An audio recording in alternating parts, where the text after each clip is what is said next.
All right. What's up, everybody? Back on a Monday here with some NBA info. A few picks for you. Last week sucked. It was really bad. If you follow me on Twitter, you know there were a couple really bad days. Did get a sweep on three picks yesterday, so hopefully that means we're moving back the right direction.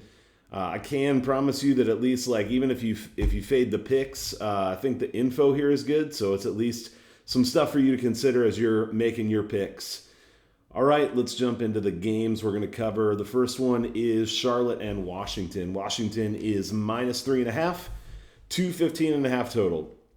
So these two teams played 5 days ago in Charlotte, and Charlotte won 97-87. So a pretty low-scoring game, especially by Charlotte's standards. And it was in Charlotte. One of the things that I'm kind of predisposed to look at is whenever two teams play each other in a really close time span, I don't expect the games to go the same way both times. It seems much less common to get the same script in two games in a row. So because this was a low-scoring game and Charlotte won by 10, I'm looking at, are there reasons to look at Washington and to look at the game maybe going a little bit higher scoring? And I think there are. So Charlotte averages 110.7 points away, and Washington allows 105.9. Those are both on the high side. So we're looking at an average of something like 107.5, 108 for Charlotte. Washington averages 112 at home, and Charlotte allows 115.5. This is a much higher scoring level for Washington than what they have on the road, and it's more points that Charlotte's allowing on the road. So that also has me looking at maybe 114, which Washington has not been scoring that much. But if you look back at early season, they definitely do have the capacity to score that much.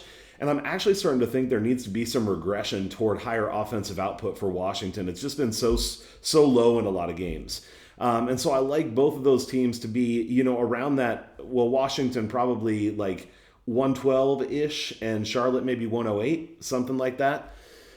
Charlotte is 2-6 against the spread as a road underdog, so they do not generally fare well in this situation. And Washington is 7-1 against the spread at home, and they're beating the spread by 5.8 points on average at home in that 7-1 against the spread record. So all that said, I have made a couple bets, or actually just one bet so far and one I'm considering. So I did bet over 215.5 on the total. I think that's a good line tonight. And I am still considering a bet on Washington.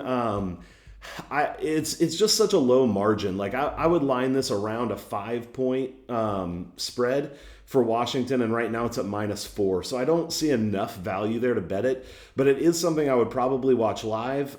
Charlotte often actually doesn't get out to fast starts, but if they did happen to get out to a fast start, I think I would consider a plus money bet on the money line or something better on the spread if I could get it. So that's game number one. Second game we're going to look at is Houston and Boston, and we're looking at this because Houston is awesome, right? I mean, how could you not look at a Houston game?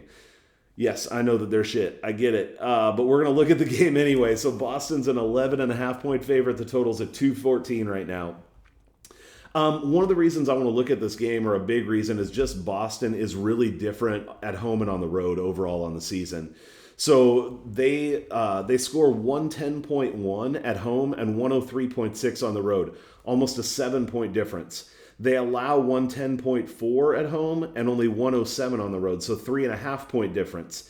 They play with about a 1 point higher pace, 96.25 compared to 95.28. Their defensive rating is much worse, 113.2 compared to 103.1, and their offensive rating is 6.5 points different as well. So all that adds up, yes, it's a shit ton of numbers, I get it, but all that adds up to Boston scores more at home, and they give up more points at home by a pretty significant margin compared to other teams in the league. Also, Boston has Brooklyn coming up in a couple days, and I think teams do tend to get up for games with Brooklyn or with Golden State or people like that. So I think this could be a sleepy spot for them too. I mean, who's getting up to play Houston? Probably nobody, and you don't even really need to get up to play Houston. But I just think it's not a great spot for Boston in addition to all those numbers. Houston, on the other hand, offensively, they suck. But they do score more on the road, 101.6 compared to 99.5. It's still 101.6. So that is not anything amazing, but it is better. And they allow 113.5 compared to 108.5 at home. So they do allow 5 more points a game. Their pace is 0.883 higher on the road than it is at home. So Boston and Houston both tend to play a little bit pace up in the situation they find themselves in tonight. I will warn you, before I tell you the bets I've got here, that Houston is really bad. Like, really, really bad. The reality is the worst NBA teams are going to have nights where they're competitive and nights where they win. So they've only scored over 100 in one of their last 5. So they are not scoring. A couple of those games were in the 80s. All that said, I did bet the over here at over 212. This is at 214 now. I still like it at 214, but I wouldn't go a lot higher than that because I do think Houston can help us out by getting up into the 105 to hopefully even 108 range tonight. But I am not going to count on that for sure because they don't do it often. I also am giving some slight consideration to taking a dog shot here. Let me see. We're at plus 490 right now for the Rockets money line. If I do that, it'll be like a quarter unit. I would not put much money on that. But I think if there is a spot for Houston to have a chance at stealing a game, this is a good spot for it. Last game I want to talk about is, or fully break down, is Orlando at Milwaukee. This is Milwaukee minus 12.5 and 217 total. This is another one where these two teams just played. Actually, 2 days ago, Milwaukee beat Orlando 117 to 108, so they won by 9. And they were over that total of, were they? Yeah, over 217. Sorry, math takes me a second. But they were at 225 the last time they played. So again, I'm going to look for, are there any indicators that this game script could be different than what it was in that first game? Because again, I don't expect 2 games to go exactly the same. For Orlando, their team total for this game is set at 102.5. They've been over that in 6 out of their last 10. But they've been over that in 7 out of their last 7 away games. So they have quite a streak going right now of going over 102.5 when they're on the road. Milwaukee allows that number about half the time. They're 5-5 in their last 10, allowing 103 or more. Milwaukee's team total is at 115.5. They've gone over that in 6 of their last 17 and 3 out of their last 10. So definitely going over that at less than a 50% clip. Orlando has only allowed that many points in 3 out of their last 10. So again, well under a 50% clip. You can probably see where I'm going now, right? It's no secret here. I just think that this is a game that might end up being kind of close, even though maybe it shouldn't be. The other thing I'm taking into consideration here situationally is that I think we could just see a lazy effort for Milwaukee. They're in the midst of a homestand right now where they play Oklahoma City, Orlando, and Detroit. 4 of the, on paper, easiest games, unless you get Houston, that you could possibly get on a homestand. And so I just think it would be really easy for them to not come out playing with much intensity. This is just sort of a lull in their schedule. And if that happens, Orlando has already proven this year that they are not a great team, but they are a team that can be competitive at times. I would look to Orlando much more than like a Houston. Detroit's been doing a little bit better, even in Oklahoma City. I just think they do have some fire sometimes. They're a young team that does have some talent, even though they're not good enough to compete, overall right now in the NBA.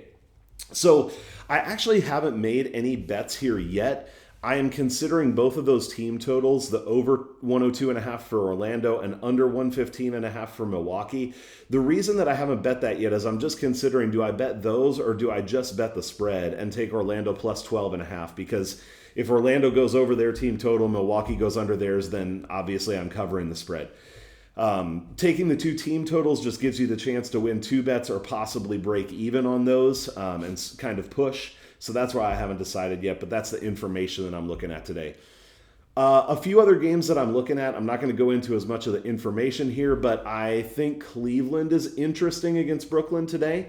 They're plus 200 right now. I will probably wait and see about taking that live at halftime, as generally Brooklyn tends to play a good first half. They have a very thin bench right now, and Durant is dealing with at least some level of injury, though it's probably not very bad. Also considering a dog shot on the Pelicans. I think after a pretty solid homestand, this is a rough spot for Minnesota. I think a letdown spot going against the Pelicans. Nobody's getting too up for the Pelicans. I have not bet that yet. It's only plus 140, so I'm not sure there's enough value there to take it. I think Atlanta should cruise at home again tonight. They have been phenomenal on the road, or at home, I mean. Not so phenomenal on the road. We'll get to that when they have another road trip. But they've been phenomenal at home, and I don't see any reason that changes tonight. My only issue is I think the spread's probably about right at like 10.5, or we're at 11.5 now. Whatever, that range is where I'd put it. I also am looking at the Spurs team total over 107.5, and if you've checked out any of my stuff before, you know the reason that I'm considering that is they have gone over that total in every single game they've played at home this year. It is an unbeaten streak. The only reason, I pulled it up ready to pull the trigger right away. Looked at a couple numbers, and the only reason I'm hesitating is that now in 4 games in a row on the road, Phoenix has not allowed that many points to their opponent. They are a solid defensive team. They are on a back-to-back, which makes me wonder how much of an effort they'll come out with. And their 2 previous back-to-backs this year, once they came out and played great, another time they didn't. So I am considering that Spurs team total over. We'll see about that. And then also we'll consider Utah live at halftime.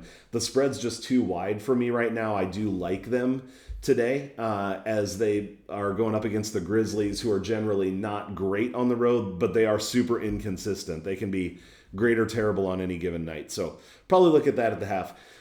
As always, I would love for you to drop any of your comments here or on Twitter in terms of what you think about the information and the picks, what you like for tonight. I'd love to learn from you if you have angles you're looking at. Please give me a subscribe or a like if you like the content, if it's helpful to you. And I'll plan to see you on Twitter at NBA Attack with 1A. I'll see you there.